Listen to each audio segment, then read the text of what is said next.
This is Outrageous History.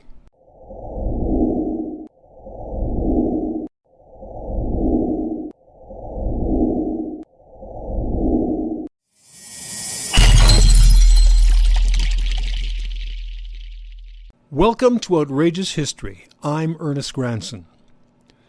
Most of us are familiar with the atrocities committed by the Nazi Party during the Second World War, specifically its research and experimentation into biological warfare. To hear or read about some of the activity that took place in Nazi Germany during that time is to question human sanity. But what if I told you that not only did the United States conduct similar activity with the full endorsement of the highest level of U.S. government, but that it actually hired the man who had run the Nazis' biological warfare department to bring the U.S. up to speed. And that following the war, the CIA created its own super-secret biological warfare division. A chemist named Sidney Gottlieb was in charge of that division. In his book, Poisoner-in-Chief, journalist, author, and senior fellow with the Watson Institute for International and Public Affairs at Brown University, Stephen Kinzer, describes how Gottlieb went on to build an empire in the CIA in the 1950s and 1960s that perpetuated brutalities on unsuspecting victims at much the same level as the Nazis. Stephen, thank you so much for joining us. Good to be with you. So, Stephen, while you illustrate some of the really disturbing activities that Sidney Gottlieb initiated and carried out while he headed the chemical division of the CIA's Technical Services Staff, or the TSS, you also made several important points about how Gottlieb, his associates, and many politicians at the time, which was the beginning of the Cold War, believed very deeply in that all the horrors they carried out were justified because of that global situation. And secondly, you spoke about Gottlieb's contradictory alter ego as a peaceful spiritual man. Take us through that period of history and how Gottlieb ended up where he did. This is really an amazing story. I have to tell you, this is my 10th book. I've written a lot of things that have shocked some people and that have surprised me, but this is really the first time I have been shocked. I still can't really wrap my mind around the fact that there was this chemist named Sidney Gottlieb at the CIA, and there was this program that he ran called MK Ultra. He was conducting the most intense and extreme experiments on human beings that have ever been conducted by any officer or agent of the U.S. government. So what was MK Ultra? What was Gottlieb doing? At the beginning of the Cold War, the CIA became terrified at the thought that the Soviets, the communists, as we called them then, had developed the key to mind control. They were able to manipulate people from far away. They found a way to take out the mind out of someone's brain and put a new mind in there. This was a terrifying threat. Therefore, we had to figure out how to do this also. Now, it turned out that the Soviets had not figured out how to do this. And in fact, as Gottlieb concluded 10 years later, you can't do this. This is just a made-up story that people come up with when they read a lot of fiction books and see a lot of movies. But in the Cold War mindset, everything seemed possible. The worst of the enemy was always presumed to be the logical presumption. So we'd already been conditioned to believe that the Soviets were preparing to annihilate us at any moment. The idea that they would have this even more diabolical plan to capture the world through mind control just seemed like the logical next step. It may seem extreme, and it does seem extreme from our perspective, but it shows you how intense the Cold War narrative was. So Gottlieb, as a good chemist, a good scientist, started out his search for mind control by asking himself, what research already exists? Who's out there that already is knowledgeable about this subject? Who knows how to destroy a human mind and a human brain and a human spirit and a human body? Well, who was it but the Nazis? from the concentration camps and their Japanese counterparts, who in some cases had conducted experiments that were even more gruesome than what went on in the concentration camps.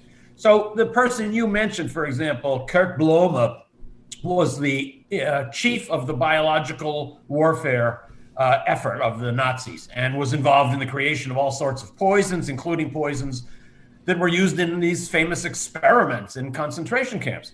He was brought before the Nuremberg Tribunal to be tried for war crimes. But back in Washington, the idea perked up, we don't want to hang this guy. We want to hire him. And so Kurt Bloema and other Nazis came to work for the CIA. They worked under Sidney Gottlieb, who was in overall charge of this mind control project. And the amazing thing is that Sidney Gottlieb himself was Jewish and the son of immigrants from Central Europe.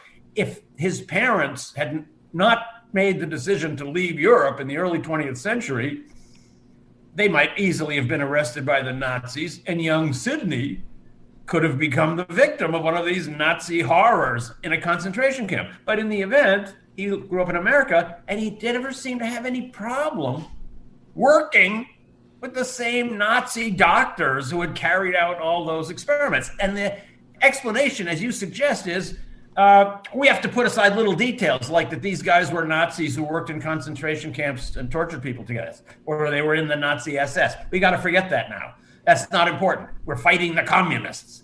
And with that mindset, Gottlieb was given what amounts to a license to kill by the US government. And we still don't know. We'll probably never know how many people died under the intense experiments that he directed as part of the MK Ultra project. And during that time, what was committed in the name of keeping up with the communists, it's mind-boggling. And one of the more disgraceful episodes during his leadership took place in the early 1950s, involving George Hunter White, who was a Federal Bureau of Narcotics agent, and they established what was paradoxically called the safe houses. What went on in those places, and how are those two men able to justify that? This was just one of the many projects that Gottlieb embarked on. So his idea was to find ways to destroy human minds. To do this, he tested every kind of drug that he could imagine and combinations of drugs that he himself concocted, and he would apply these along with electroshock and sensory deprivation and extreme heat and cold and all sorts of other torments, which later, thanks to him, have become part of the U.S. handbook in dealing with problems in the world. So one of the many questions that Gottlieb asked himself was, how would men behave after sex if they were also given heavy doses of drugs? Would there be some way you would loosen people's minds this way? So in order to figure this out, he opened up what amounted to a national security bordello in San Francisco and up on Telegraph Hill. And he had an agent there, this fellow you mentioned, George Hunter White, who was an agent of the Federal Bureau of Narcotics. White set up this national security whorehouse and had a guy bring in about a half a dozen girls who would go out and meet men, bring them into this safe house, drug them with whatever drug Sidney Gottlieb wanted to test that week. And then this obese drug agent, George Hunter White, would watch through a one-way window while sitting on a portable toilet and drinking martinis out of a pitcher. So this was no kind of science. I mean, this went way beyond anything that any scientist would consider reasonable, but it just shows the extremes to which Gottlieb and the CIA were willing to go. Now, I did find in my research in an obscure document, testimony by one of the agents who worked with George Hunter White in putting this whorehouse together. And he said something interesting. He said, every time that Sidney Gottlieb would come out here from Washington to examine how the project was going, incidentally, the project was called Operation Midnight Climax. Oh my He gosh. would come to me and say, I want a girl. It was always girls. Every time he came here, he needed me to supply him with women. And those women never charged him. They were friends of mine. They all did it for nothing as a favor to me. I found this in an obscure court deposition. So this made me think, maybe there was another motivation for Gottlieb to set up this whole operation. And maybe it was partly to test drugs and sex, but it was also an excuse for him to get away from home and go to San Francisco and have fun whenever he wanted to. So I guess he had some perks that came with the position. It was definitely a perk of office. Maybe not as good as the license to kill, but certainly more fun. And he seemed to be obsessed with the powers of LSD. And as you described it in the book, he was the first acid visionary. And in fact, he was the one that introduced Allen Ginsberg to LSD. Tell us about that. And also, he pointed out that he concluded that LSD would not work for mind control. So Gottlieb was fascinated with LSD. He truly believed that it might become, as one of his associates put it, the key that could unlock the universe. In other words, the key to mind control. It was so effective in such small doses, and no odor. It seemed like a perfect drug. And so Gottlieb, in 1953, persuaded the CIA to buy the entire world supply of LSD, which the CIA did. We bought it from Sandoz, the manufacturer in Switzerland. It came to the United States. Now, Gottlieb began to distribute it in different ways. Some of it was used in horrific, brutal experiments. I found one that took place in a federal prison in Kentucky, where 7 African-American inmates were segregated and given triple and quadruple doses of LSD every day for 77 days without being told what it was or what was happening to them. The goal, of course, being to find out, can you destroy a human mind this way? And the answer evidently is yes, you can. However, one thing Gottlieb realized is that although he figured out how to destroy a human mind, he never found a way to put a new mind in there. So that was the coercive aspect of LSD. But Gottlieb also wanted to know how ordinary people would respond to LSD in a clinical setting and being informed of what was happening to them. So the CIA did not have the facilities to carry out clinical research. Therefore, the CIA, Gottlieb personally, created a couple of bogus medical foundations, which were actually CIA fronts. These foundations wrote to universities, hospitals, clinics around the country and announced very clearly, we have this new drug, LSD, it's psychoactive. We want to test it on volunteers. Anybody that wants to participate in this project, we will send them the LSD. You will then advertise in the newspaper for volunteers. You'll pay them with money that we will supply. And then you'll write reports for us and send them back to us.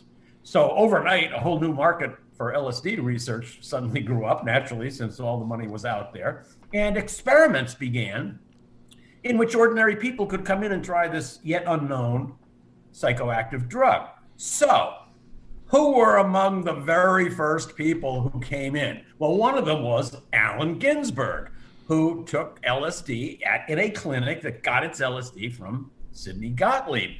Another one was Robert Hunter, the lyricist for the Grateful Dead, who also loved LSD, then brought it home to the members of the Grateful Dead and started their parties. Another one was Ken Kesey, who wrote that classic One Flew Over the Cuckoo's Nest. He loved LSD so much that he got a job in the hospital. That was where he got the information for his book. But as he wrote later, he didn't get the job in the hospital for that reason. He got the job so he could steal the LSD and take it out to show it to all his friends. And the word got around, and LSD got around. So it was the leaks from Gottlieb's MK Ultra experiments that brought LSD to America. I found an interview with John Lennon in which he was asked about LSD. And he said, we must always remember to thank the CIA. Now, he had never heard of Sidney Gottlieb. Nobody ever had. But if he had, he would have said, we must always remember to thank Sidney Gottlieb. So the irony of the whole story, of course, is that the drug that Sidney Gottlieb hoped would give the CIA the tool to control the world wound up fueling a generational rebellion inside the United States that was aimed at destroying everything the CIA believes in. And he still didn't find his solution for mind control. It's true. At the end, he concluded, as we would now say is obvious, that LSD is too unpredictable. Makes some people talk, makes some people shut up, makes some people tell lies. You can't tell what it's going to do. So after many years and the destruction of many lives, Gottlieb put that aside, as he had put aside so many other drugs after administering them to so many people in so many unsuccessful, torturous experiments. But no, he wasn't just limited to that chemical aspect of it. You also spoke about how he became involved with designing and producing those tools and devices that are kind of reminiscent of the spy and espionage movies that we're used to seeing.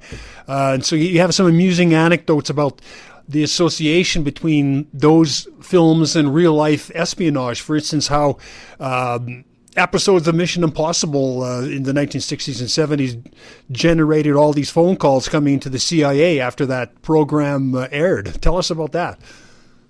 So MK Ultra lasted through the 1950s. At the end of the 1950s, Gottlieb concluded finally that mind control is a myth, and that with everything we know about science, we can't do it. It's just in the realm of fiction. So it took him many years and the destruction of many lives. But even though he had not found his holy grail, he was still considered to be a brilliant rising star at the CIA. And in the 1960s and into the 70s, he headed what was called the Technical Services Division at the CIA. That is the division that makes all the tools and all the toys and all the gadgets that spies use. If you've seen any of the James Bond movies or read the books, there's a guy Q. He's the head guy, makes all the gadgets. That's Gottlieb. So Gottlieb conceived all sorts of things, an amazing array of devices. He conceived of an escape kit that could help you escape from a prison cell that could be concealed in a rectal suppository. And at the other extreme, he constructed a patrol boat to do high-speed surveillance and raids in Vietnam that was completely surrounded by what looked like an old Vietnamese fishing boat. So the whole superstructure looked like a boat, but underneath there was a high-speed American military craft. Another thing that Gottlieb did was craft poisons to be used in assassinations of foreign leaders. He was the one who created the poison pills that were supposed to be given to Fidel Castro, and the poison wetsuit that you read about, and the poison cigars that we tried to get to Castro. All of that was Gottlieb's work. He's the one who created the suicide pins for the U-2 pilots that they were supposed to use if they were captured. So Gottlieb was a real visionary and a big but anonymous figure at the CIA. Sounds like he was one of the people responsible for programs like Get Smart. But now, after Gottlieb eventually retired from the CIA, and that was in 1973, I believe it was, yes.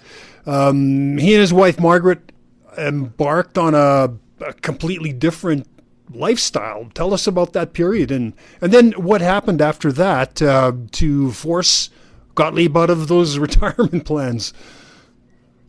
Gottlieb's story it takes on a whole other dimension when you recognize the fullness of his persona. So as far as we know from his work, he was in many ways demonic and cruel and heartless. And he said later that he found this work very painful and distressing, but very important.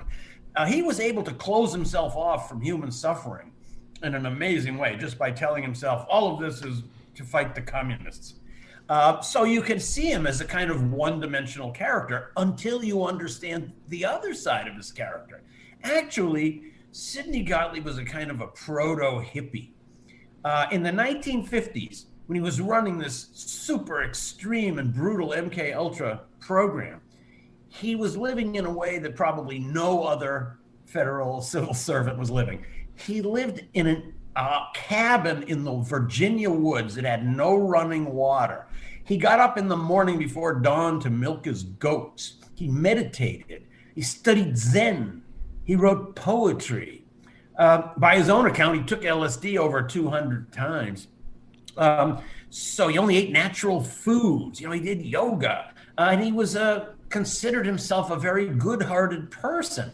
Now, when he left the CIA, he was still a young man in his 50s, and he and his wife decided that they would go out and be the compassionate, loving people that they always thought they were, and that Sidney Gottlieb thought he was. Maybe it was a way of repenting for what he had done or trying to even the balance. So they decided to sell their house and just get on a freighter and spend the rest of their lives traveling the world helping the suffering. And they were living at a leper hospital in India 2 years later when Gottlieb received a most unwelcome message, which said, if I could paraphrase it, this is the CIA calling your old friends, your old employer.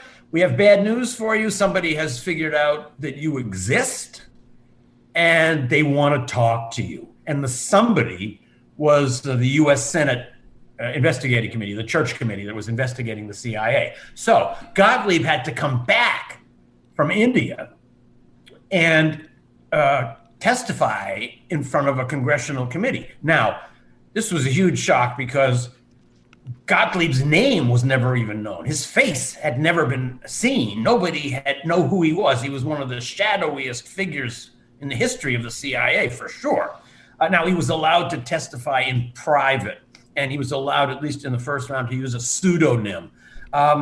Nonetheless, it was a shock. However, the CIA investigators really didn't know anything about MK Ultra.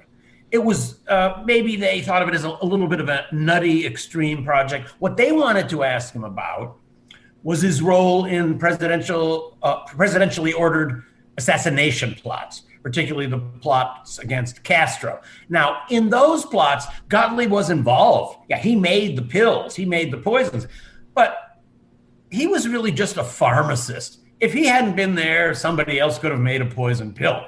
That wasn't the real Gottlieb story. The real Gottlieb story is MK Ultra. And that actually is how I came to this story.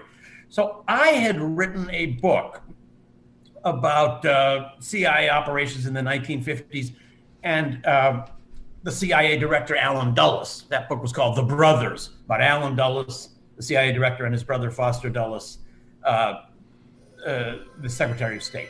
So in that book, I came across an episode of our overthrowing Prime Minister Lumumba in the Congo in 1960.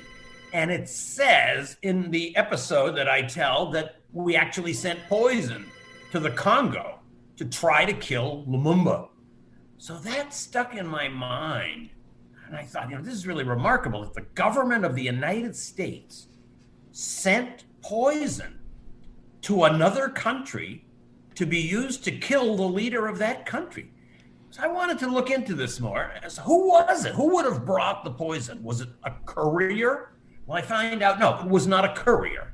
It was the chief of the chemical division of the CIA, the guy who made the poison. And his name was Sidney Gottlieb. So then I began to look into Gottlieb, and I saw, yes, it was known that he carried the poison to the Congo, and it was known that he had participated in the Castro poison making. But then the more I learned about him, the more I realized something that the Senate either didn't realize or didn't want to look at, which was that making poisons was just a little sidelight for Gottlieb, the whole MK Ultra thing would not have existed. Certainly the way that it emerged without Gottlieb. That was his baby. He created MK Ultra. He was MK Ultra. So that, I realized, is the real story of this very obscure figure. I really believe that I've discovered the most powerful unknown American of the 20th century. Unless there was someone else who had a U.S. government issued license to kill and had the ability to requisition prisoners all over the world to have them sent to his torture chambers so that he could experiment on them to death. So this is a huge untold story, and it's one that I'm still recovering from. I'm telling you, having to live with Gottlieb for a couple of years while writing this book was quite a stressful experience, and I haven't quite gotten him out of my mind yet. Well, okay, considering just how ultra secret this particular division was, and that there were really only a handful of people that knew about it or what it did, how were you able to get this kind of information that completely blows this open? It's a difficult project. Essentially, I'm writing the biography of a man who didn't exist, of somebody who was so obscure that he lived in total anonymity. How do you put that life back together? Well, it's a mosaic kind of a process. There's a piece here and a piece there. Some pieces have already been written about. I went out and conducted interviews with a number of people who had never spoken about this project before. I found documents that nobody else had found before. Nonetheless, despite all of this, I'm painfully aware that I've only discovered a small part of what Sidney Gottlieb did and what MK Ultra was. As Gottlieb was leaving the CIA, he and the CIA director, Richard Helms, who was leaving at the same time, decided we have to destroy all the MK Ultra records. And Gottlieb personally drove out to the CIA Record Center in Warrenton, Virginia, and supervised the destruction of 7 crates of documents that had all the details of what MK Ultra experiments were carried out and where and when and what their results were. So much of that will never be recovered. I've tried to put together the fullest picture possible, and I think it's going to stand for a while unless we have some new breakthroughs, which I'm always waiting for. Well, now you've done a lot of research and as you mentioned, work with people like the Dulles brothers, where organizations like the OSS originated. Taking all of that information into account, what's your conclusion about Gottlieb, his CIA colleagues, and that whole period in history? The greatest justification for committing immoral acts is commitment to some deep cause. Patriotism is one of the deepest and most stirring causes of all. And it's always used to manipulate people's emotions and sentiments. That's not just American, that happens everywhere in the world. I think one of the lessons of the Gottlieb story is that you can't allow appeals to patriotism to destroy your moral sense. We're often being told today, as we were back in Gottlieb's time in the 1950s, we are a very law-abiding and ethical society, but there's sometimes come extreme moments when temporarily we have to put aside our ethics and morality in order to save ourselves. But those temporary moments never seem to end. We always seem to be in a position where we're being told, well, you have to give this up. You can't have these civil liberties anymore. We have to have this kind of surveillance. You have to be open to allowing the CIA to conduct all its operations in secret because the threats we face are so great. I think one of the lessons of the Gottlieb story is not to take those threats at face value, not to lose your moral sense. So my final question that I haven't been able to answer, but I wonder about is this. So Gottlieb finally concluded, as I said, after 10 years of horrific research, that there's no such thing as mind control. And I believe he was right. With the knowledge and the tools and the understanding that was available in the 1950s. Now, we're 70 years later. The advances in artificial intelligence, in computer technology, in all sorts of advanced research into neurology and the workings of the brain. Is it still true that mind control is not possible? And if some extreme project was going on in the 1950s to find out the key to mind control, and nobody knew this, and everyone would have been shocked to know what was happening, is it so inconceivable that the same thing is happening now and that we're waiting for another Stephen Kinzer like 50 years from now to go back and write about what was happening in the 2020s? Based on what I learned in writing this book, it's very hard for me to dismiss that possibility. That's slightly disturbing to hear. Well, this has been not just a fascinating interview, but I don't think that's a strong enough word. Maybe mesmerizing. It's quite mind-boggling. But Stephen, thanks so much for spending time today to discuss this troubling stage of history and the people behind it. We thank you very much. Well, writing Poisoner in Chief was a real trauma, but being able to talk about it at least helps me eliminate some of it and share it. Thank you very much. Therapeutic. Thank you. Bye-bye. Thanks again. And thanks to all of you for tuning in to Outrageous History. I'm Ernest Granson, and we'll see you again soon. Oh.